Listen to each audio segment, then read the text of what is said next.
kind of broadly launch our neuromodulator product, we will certainly be doing that with a broader set of relationships and entrenched partnerships. So we do think that over time, certainly we'll be able to leverage the traction that we're seeing in the market today.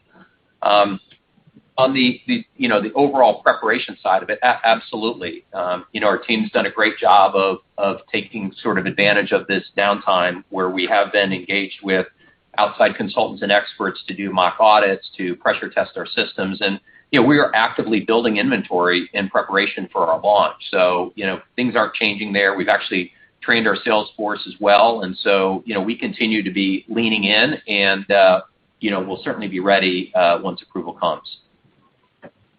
Great. Thanks so much. Thanks. Thank you. Your next question comes from the line of Seamus Fernandez from Guggenheim. Your line is now open. Oh, great, thanks. So just a couple of quick questions, guys, and congrats on a great quarter as well. The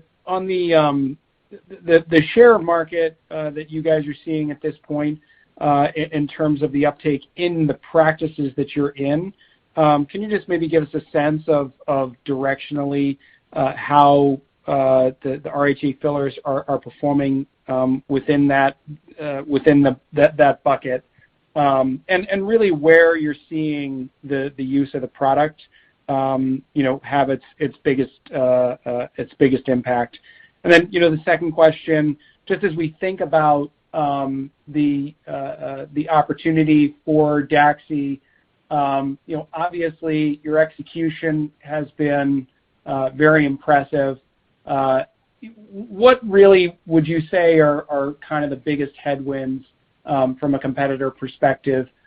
Is it, do you feel like it's pricing? Is it just, feet on the ground? Obviously I know you guys are going to be fully resourced to get after this, but given the launch of the fillers, it would seem like the opportunity is quite significant once you actually have the product available. Thanks.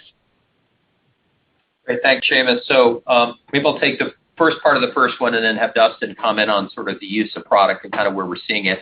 I would break it down in kind of 4 buckets. We're still obviously early in our overall ramp and better understanding what the overall account adoption profile is going to look like. So we've got some accounts that are leaning in heavy. They like the product. They think it's the best product out there, and so we're getting a majority of their filler share because they've made the decision either through the product, the relationship, the strategy, the no advertised pricing, the prestige approach, that this is kind of really going to be the main sort of workhorse line of products for them. The second group are those that have leaned in. They really like the product, but they're only going to give us so much share until our neuromodulator product comes into the market because they don't want to break up the bundle and incur higher pricing across their other products. And so in that, they like the product, they will definitely use it, but they will cap and limit the usage until we have their neuromodulator. We then have, the next group of customers who are using it and they've found sort of where it fits for them independent of pricing. I like it for this and here's where I'm using it. And then we have some of those other accounts that have tried it for whatever reason, it's not the right product for them. Either, hey, come back and talk to me when your neuromodulator is approved because the pricing, I don't want to break up the bundle.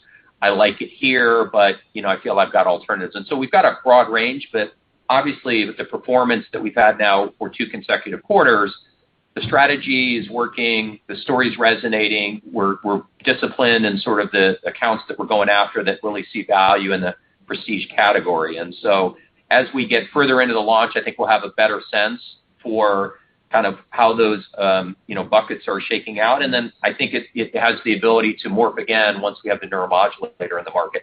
I don't know, Dustin, if you want to talk about kind of where we're seeing product usage more particularly. Yeah, I think you hit it on the head that there's variability, right? You've got some accounts using it more than the others. But what's nice is while we're the first company to launch an entire range at one time, the halo framework for the technology is resonating. The fact that we are the most natural, least modified hyaluronic acid allows the practices to have a nice story for consumers.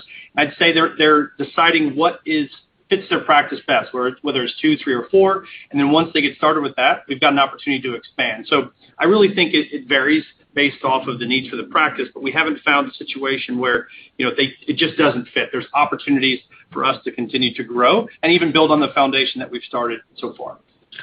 And in terms of the headwinds and opportunity for DAXI, I mean, we're going up against some formidable competitors who have longstanding relationships in the business. But again, I think we've stated our strategy. We're coming at it with leading products and services. We're going to be exclusive. We're going to deal with leading practices. So, we expect that we'll continue to see our competitors, try and create incentives for customers to put a lot of product on the shelf to make it harder to pull our product. They'll lean in heavily with DTC efforts to drive more consumer awareness and demand. But at the end of the day, I think that, our strategy is different, and it's going to resonate with some customers, and not all, but again, we're not trying to be everything to everybody either. And so, we're encouraged by the traction we're seeing. I would also say that, we're also seeing a return to sort of normal volumes, and this is a very healthy market. And so at some level, we're all winning in the marketplace out there. Procedures are growing, more consumers are engaging. So kind of everybody's benefiting from that lift too. And so it's not necessarily just a zero-sum game either.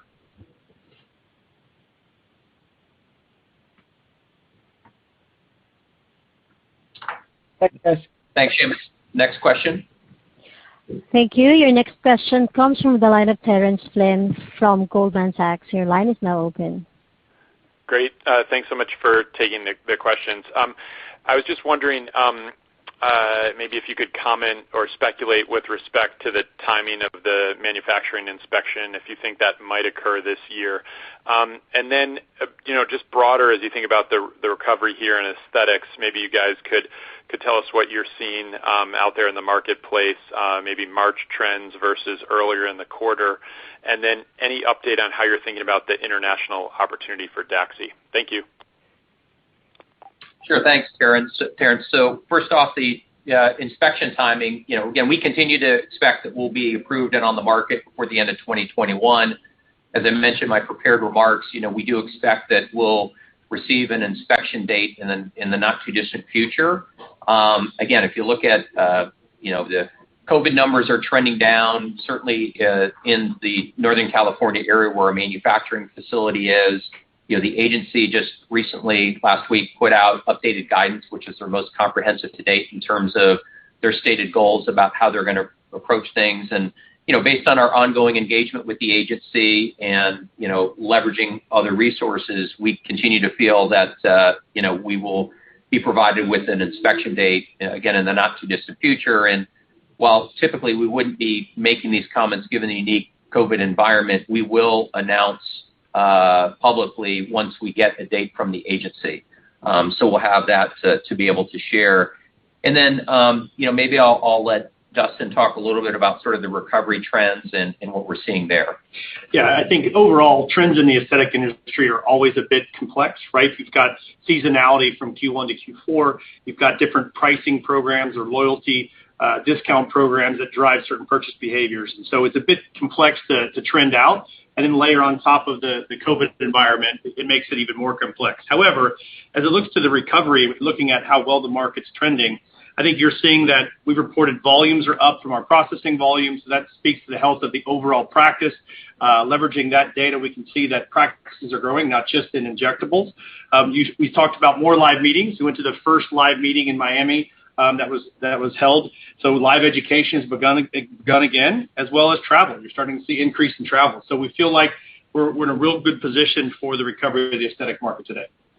And then on the international opportunity, we clearly think that the value story in the U.S. will play internationally as well. So we believe that this is a product that we can take into all international markets and drive, real value and pick up sort of our fair share of the market. Having said that, given the size of the U.S. market, the favorable pricing dynamics, and our focus with the RHA fillers and HintMD platform, we really feel that it's the best return for us right now to focus our efforts in North America. Going forward, we'll give more context and color because we certainly do plan to expand into other markets. Obviously,